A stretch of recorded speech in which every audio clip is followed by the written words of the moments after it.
প্রতিদিনের মতোই চলছে শহর, কিন্তু হঠাৎই থেমে গেল গতি। অফিস বন্ধ, রাস্তা ফাঁকা। তবে এটি কোনো সাধারণ ছুটি নয়, বরং এর পেছনে রয়েছে বড় এক বৈঠকের প্রস্তুতি। যুক্তরাষ্ট্র ও ইরানের মধ্যে গুরুত্বপূর্ণ আলোচনার আগে পাকিস্তানের রাজধানী ইসলামাবাদে ঘোষণা করা হয়েছে 2 দিনের স্থানীয় ছুটি। ইসলামাবাদ জেলা প্রশাসনের পক্ষ থেকে বুধবার রাতে প্রকাশিত এক নোটিশে ঘোষণা করা হয় এই ছুটি। তবে নোটিশে উল্লেখ করা হয়নি ছুটির কারণ। সংবাদ মাধ্যম এএফপির প্রতিবেদনে প্রকাশ পেয়েছে এই তথ্য।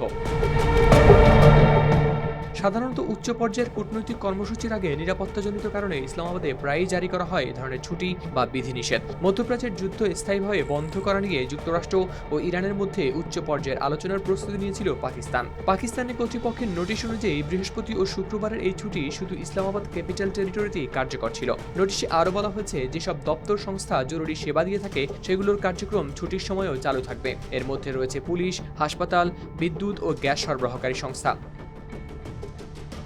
এই বৈঠককে শুধু আনুষ্ঠানিক নয়, দেখা হচ্ছে মধ্যপ্রাচ্যের চলমান সংঘাত থামানোর সম্ভাব্য একটি বড় ধাপ হিসেবেই। এর আগে হোয়াইট হাউস জানায়, মার্কিন ভাইস প্রেসিডেন্ট জেডি ভ্যান্স ইসলামাবাদে অনুষ্ঠেয় আলোচনায় নেতৃত্ব দেবেন যুক্তরাষ্ট্রের প্রতিনিধি দলের। এছাড়া ইসলামাবাদের উপকমিশনারের দপ্তর এক্সে দেয়া বিবৃতিতে জানায়, জরুরি সেবা চালু থাকবে, পাশাপাশি নাগরিকদের নিজেদের কার্যক্রম সে অনুযায়ী সাজানোর পরামর্শও দেওয়া হয়েছে।